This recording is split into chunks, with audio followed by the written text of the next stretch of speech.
Hola, buenas tardes. Bueno, lo que vamos a ver en esta clase es, dentro de la unidad 3, los puntos, apartado primero, los puntos 5 y 6, que hablan de la transmisión de las obligaciones y el reconocimiento de deuda. En primer lugar, dentro de la dinámica funcional, una de las posibilidades que se pueden dar es que las obligaciones se transmitan. La transmisión significa la modificación subjetiva, sea del polo activo, porque cambia la persona del acreedor, o sea, del polo pasivo, porque cambia la persona del deudor. ¿eh? El origen de esa transmisión puede estar en el acuerdo de las partes o puede ser un efecto derivado de la ley. En el primer caso, van a tener por ejemplo, la cesión de derechos, y en particular la cesión de créditos, es cuando se transfiere la calidad de acreedor por parte de una persona a otra. Y en esa cesión es un contrato, así que el efecto transmisivo surge a partir del acuerdo. Y también puede ser por efecto de la ley, podría ser el supuesto de que alguien realice un pago por subrogación, supóngase de un tercero interesado, que paga una deuda de otro, se va a colocar en la posición que tenía el acreedor originario con relación a su deudor. La transmisión de las obligaciones, ustedes ya lo saben, lo han visto en unidades anteriores, puede ser por acto entre vivos o mortis causa. Si es por acto entre vivos, siempre tiene que recaer sobre una obligación en particular, una sucesión a título singular. Si es mortis causa, puede tratarse de una sucesión universal o eventualmente particular a través de lo que se denomina un legado. En el caso de la transmisión de las obligaciones del sujeto activo, si bien hay diferentes figuras o instituciones, vamos a estudiar esta de origen contractual que se llama la cesión de derechos y que está en el artículo 614. Este es un contrato que, para que pueda funcionar, tiene que existir una obligación de manera previa, es decir, tiene que haber una obligación preexistente. Esa obligación preexistente puede tener su origen en un contrato o puede ser, el origen puede ser extracontractual. Por ejemplo, si a mí, con motivo de un préstamo de dinero, yo tengo la posibilidad de exigirle a Juan que me devuelva 100.000 pesos, soy titular de una obligación, soy acreedor de una obligación, cuya fuente es un préstamo de dinero, es un mutuo, es un contrato. Ahora, puede ocurrir que Juan me deba 100.000 pesos porque, con motivo de un accidente de tránsito que he protagonizado, él me rompió algunas piezas de una motocicleta de mi propiedad y me tiene que dar el dinero para reemplazarlas. En ese caso, la obligación preexistente es extracontracto. Esa obligación, les reitero, es preexistente, es la que se va a transmitir a través de un contrato que se llama cesión de derechos. Este contrato va a ser celebrado por dos partes. Una que se va a obligar a transmitir la titularidad del derecho o del crédito, que se llama cedente, y la otra es la que va a recibir esa titularidad, que se denomina cesionario. Puede ser que el cesionario reciba ese crédito a cambio de un precio o de otra prestación, en cuyo caso la cesión va a ser onerosa, o puede ser que lo haga de manera gratuita, es decir, a cambio de nada. El contrato lo va a celebrar entonces el acreedor de la obligación preexistente, que va a ser el cedente, y un tercero ajeno a esa obligación que se va a denominar cesionario. El deudor de la obligación, que en el contrato de cesión es un tercero, no forma parte de la misma y lo vamos a llamar deudor cedido. Que no forme parte quiere decir que no hace falta su consentimiento para que se perfeccione el acuerdo. Lo que sí se requiere es que sea notificado. La regla general es que todo derecho puede ser cedido o transmitido, salvo una prohibición legal, que sea intuito persona, ¿no? O que se vincule con algún derecho personalísimo que no es transmisible por la ley, por disposición de la ley, digo, y también podría darse el caso de que no se pueda ceder un derecho porque así se ha pactado en esas obligaciones que son de origen contractual. El efecto de la transmisión hay que distinguir entre partes y respecto de terceros. Entre el cedente y el cesionario, el contrato produce efectos desde su celebración.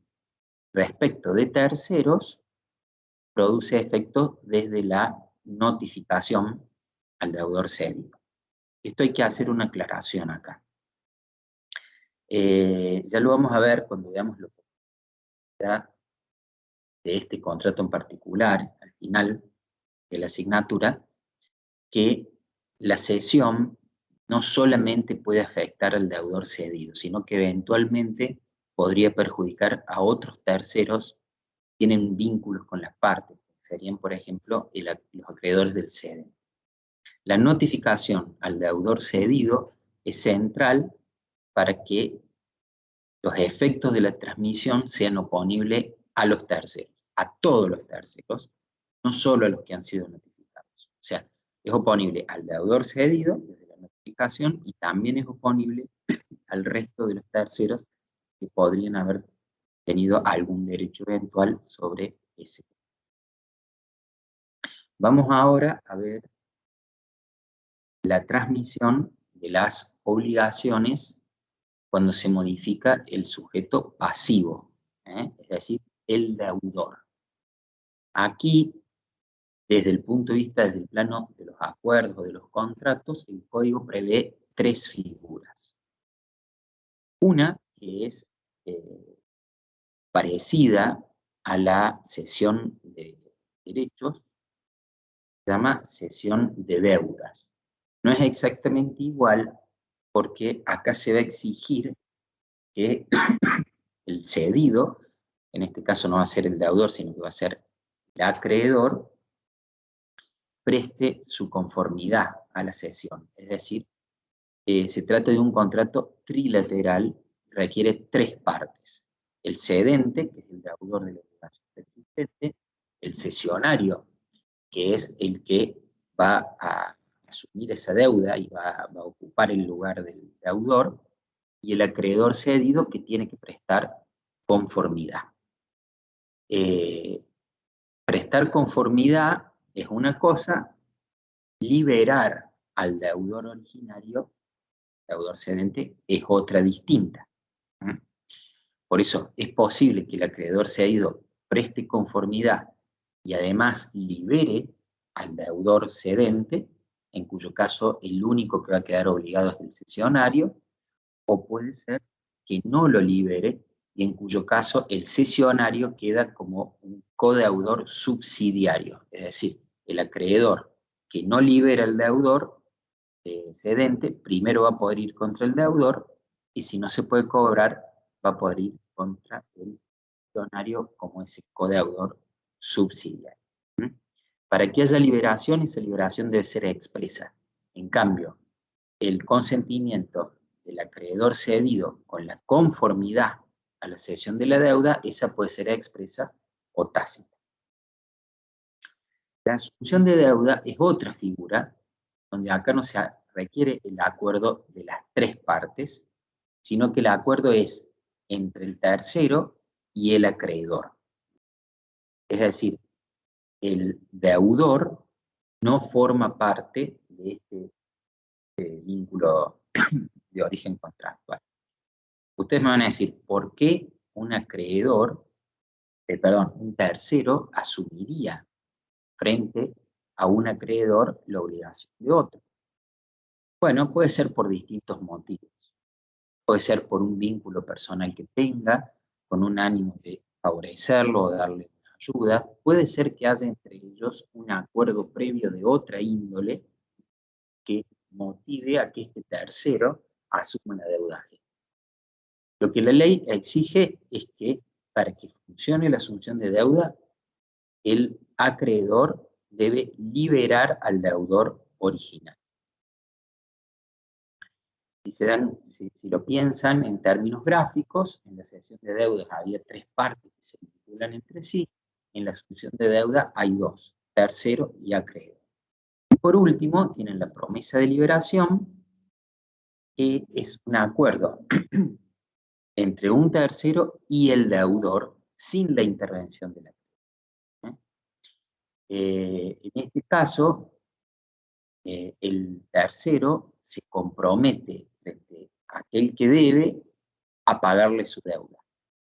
Como el acreedor no forma parte de ese vínculo, no le es oponible esta promesa de liberación, o sea que el acreedor puede cobrarle, debe cobrarle de hecho a su deudor. Salvo que en esa promesa de liberación, la manera en que haya sido realizada, reúna los requisitos de una estipulación a favor de tercero. En ese caso, el acreedor va a poder aceptar ese beneficio o esa estipulación que ha hecho el deudor como estipulante y el tercero como promitente, y a partir de la aceptación, entonces sí va a tener una acción directa contra del tercero. Esta promesa de liberación, o sea que vincula a dos partes que son diferentes a la de la asunción de deuda, porque la asunción de deuda era el tercero con el acreedor, y en la promesa de liberación, el tercero con el deudor.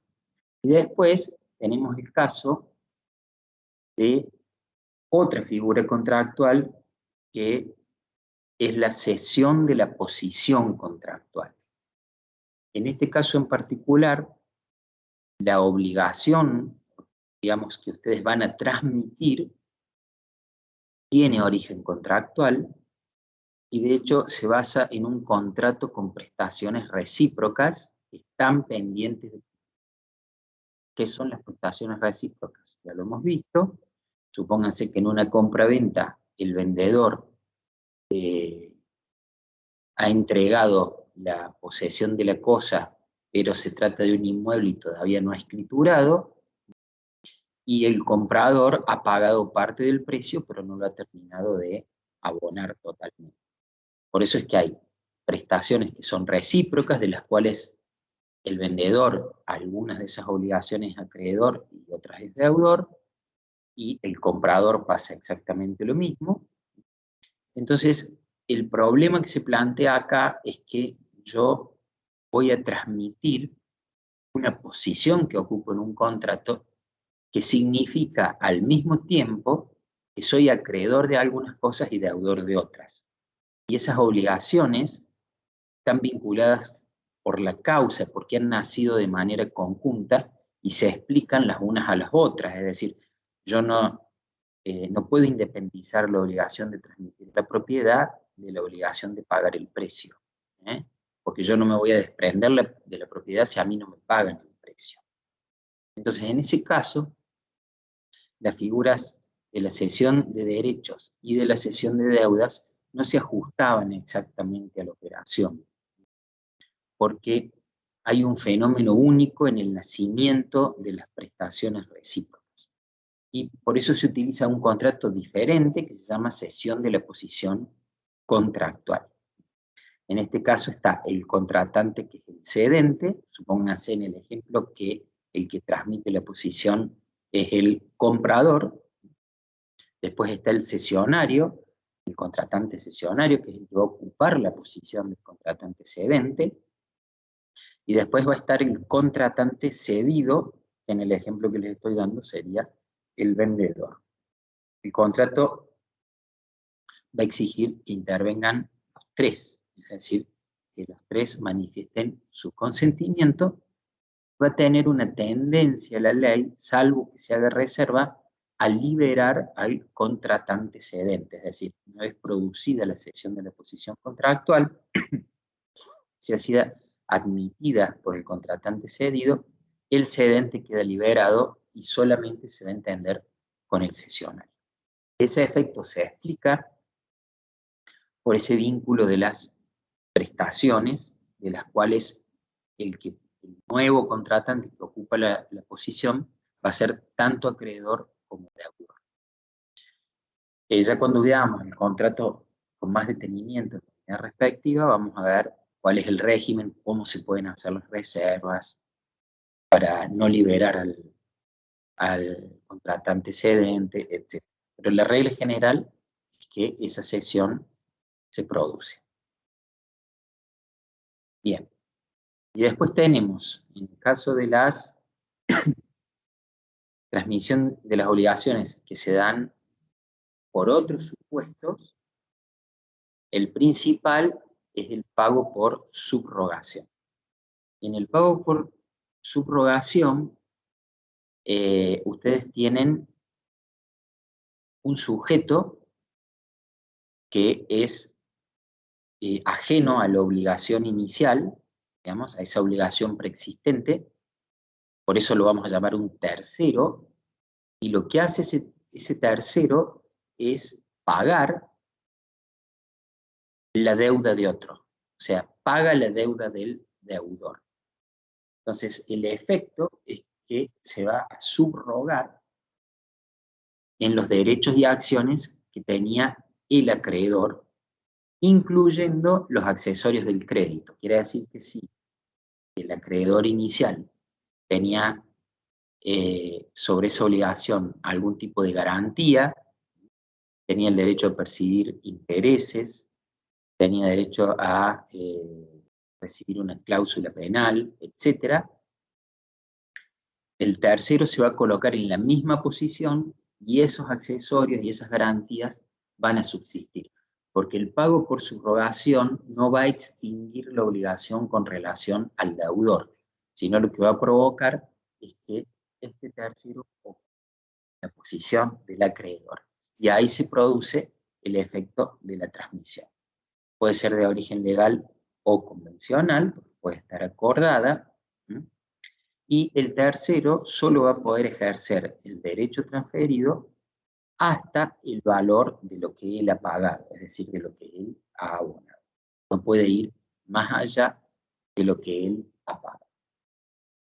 Cuando veamos la unidad del pago, vamos a estudiar con un poco más de detenimiento el pago por subrogación, porque hay diferentes reglas según la posición que ocupe el tercero con relación a la obligación que paga. Este tercero puede ser un tercero interesado o un tercero no interesado. Si es un tercero interesado, se lo denomina así porque si el deudor no cumple, él está expuesto a que le reclamen esa obligación por una vía subsidiaria. Por ejemplo, sería el caso de que el deudor debe 100.000 pesos derivados de un préstamo de dinero y este tercero le ha salido de garante o de fiador de esa deuda. Entonces, como garante o fiador sabe que si el deudor no la paga o no la cumple, se la pueden reclamar a él. Por eso es que antes de que se produzca ese reclamo judicial con los costos que eso podría representar, va ante el acreedor y paga él. Ese pago que hace tercero no va a extinguir la obligación con relación al deudor principal porque este fiador va a poder repetir todo lo que pagó en contra del principal. Y después puede ser que el tercero no sea interesado, es decir, que no tenga ningún interés en el pago. Y ahí los efectos van a variar según la voluntad expresa o tácita del deudor de la obligación. Este tercero no interesado puede pagar con conformidad del deudor, es decir, el deudor estar de acuerdo en que él lo sustituya, puede pagarlo sin que el deudor diga nada, en desconocimiento, o sea, lo aprueba ni lo desaprueba, o puede pagar en contra de la voluntad del deudor. Y ahí sí, en ese supuesto, si paga en contra de la voluntad del deudor y no tiene interés, ahí las acciones que va a tener van a ser diferentes y van a estar más restringidas. Pero la regla general es esta que les he explicado. Y después, con esto, digamos, finalizaríamos la descripción general del fenómeno de transmisión de las obligaciones. Recuerden que la transmisión en general de los derechos es un fenómeno que no es exclusivo de las obligaciones, es propio de todos los derechos. Está regulada la parte general del Código Civil y Comercial, involucra tanto derechos reales como derechos de crédito o personales. Y la regla, les reitero, es que todos los derechos son cesibles o transmisibles. Vamos a ver entonces ahora el punto número 6, el apartado 1 de la unidad 3, y finalizaríamos con la primera mitad de la unidad y analizamos entonces el próximo tema, que es el reconocimiento de deuda. ¿Qué consiste ese reconocimiento de deuda? El código lo define como una manifestación de voluntad por la que el deudor admite estar obligado al cumplimiento de una obligación. Como ven entonces, el reconocimiento es un acto jurídico, porque es un hecho humano, voluntario, lícito, que tiene por fin inmediato establecer una relación jurídica. La relación es reconocer la existencia de una deuda exigible por el ordenamiento jurídico.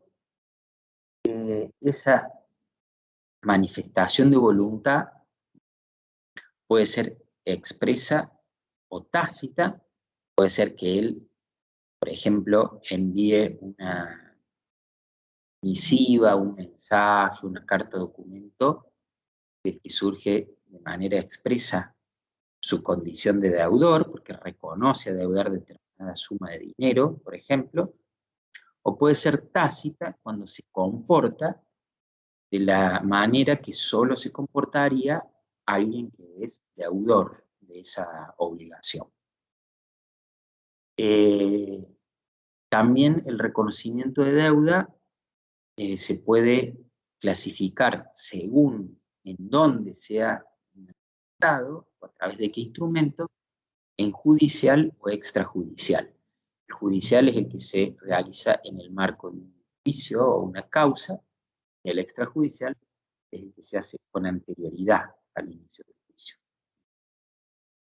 Y después puede ocurrir que el reconocimiento ese de deuda se refiera a un título o una causa anterior, como sería el supuesto en que yo reconozco haber celebrado un contrato de mutuo, préstamo de dinero, y en función de ese contrato reconozco adeudar 100.000 pesos, la causa de mi deuda, el título de mi deuda, va a ser el contrato, o puede ser una promesa autónoma, es decir, yo directamente reconozco deber sin invocar una causa o título anterior.